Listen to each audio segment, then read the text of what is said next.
Pagpasok naman po ng bagong taon, marami sa atin gumagawa ng tinatawag na listahan ng New Year's resolution. And this item always is on the New Year's resolutions of everyone. Avoid gossip. Kasi alam naman natin, ang chismisan, lalo na sa ating mga kababayan, it's a pastime. But you know what? It's destructive. Marami po ang nasasaktan. Kaya paano naman natin maiiwasan ang pakikipagchismisan? Let's watch this. Once again, David Cunningham, communication expert and seminar leader for Landmark Education, coming back and forth here on the show, teaching us how to live our lives more harmoniously. Hello and welcome back on Kababayan LA. David, let's talk about this. Everyone falls victim to this. Sometimes we spread it, sometimes we are the victims. Gossip. It affects your lives, it ruins lives, right?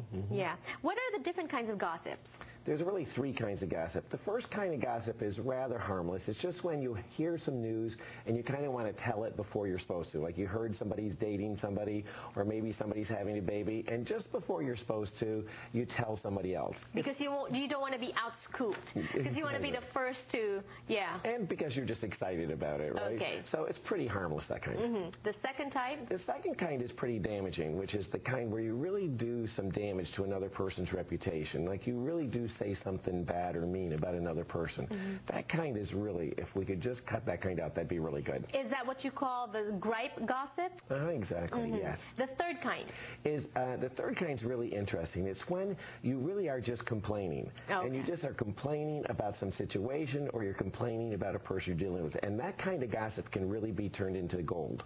See, okay, there's two things. I want to focus on the gripe gossip. How harmful is it? And what can we do? Sometimes, we're just venting. We are upset and we just want to let it out. But the thing is, in the course of letting the steam off, we're damaging another person's reputation. How do we let off steam without hurting somebody else's reputation? Well, the really important thing to get about that too is that it doesn't do us any good. It doesn't make us happy to do that kind of gossip, so it really isn't very useful. How to let off the steam is to, if you can, go to the person and resolve the situation. So rather than gossip about it, go to them and resolve it. And if you just can't do that, maybe just write it down and throw it away on a piece of paper. Write it all out on a piece of paper and then throw it away. Are we talking about office here, office gossip, or, this is really for just normal life too, It is. Right? It's both work situations and it's also home situations with friends, with your spouses, everybody. Now, you mentioned something, the third kind of gossip, which is where you're just complaining, and you can turn it into gold. How do you do that? Well, the first thing you have to do is you have to catch yourself doing it. You just have to catch yourself, all of a sudden listen to yourself, and you can hear yourself complaining a lot. So first off, listen to yourself and catch it. But then as soon as you do, here's what you do. You find the hidden complaint. What is the complaint that's in that gossip? So that if you just find yourself, with friends talking and saying this isn't working and that's not working, see if you can pinpoint what is the hidden complaint in there. Right. That's very important. Because normally there is something hidden. There's always a hidden complaint in there. See, you mentioned that word always and never. It says here you have to, there's a red flag, the never and the always. That's the word that, do we use that? Can we use it, or should we not use it? It's fine to use those words. If you say that about a situation, like my boss never listens to me, or my husband always interrupts me, you're actually adding something to the situation. It actually probably isn't true.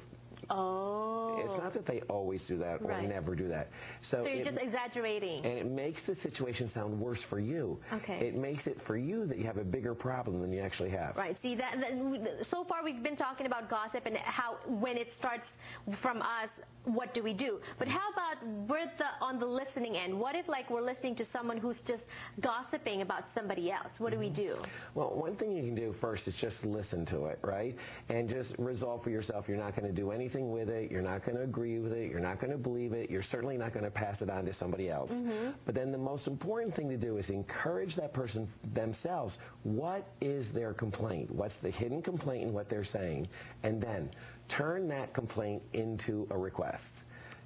For example? For example, if you have a complaint, I have too much work to do. Right. Then take that complaint and turn it into a request, like where you would go to your boss and ask your boss to sit down with you and prioritize what you should be working on. Right. But see, the thing is gossip always a negative? When is it okay to gossip, I guess? You know, again, sometimes gossip is fun and then you're just passing on some news or something that's actually very exciting. Now, you do have to be sensitive, too. If you're passing on some news about somebody else, are they going to be upset that you did that? And if so, take care of them in the matter. But sometimes gossip is just passing on some good news. It's fun. But if it's got a complaint in that and you turn that complaint into a request, you can turn that gossip into gold. What about a general tip for us? You know, we grew up gossiping, talking about people, talking about things, and talking to other people.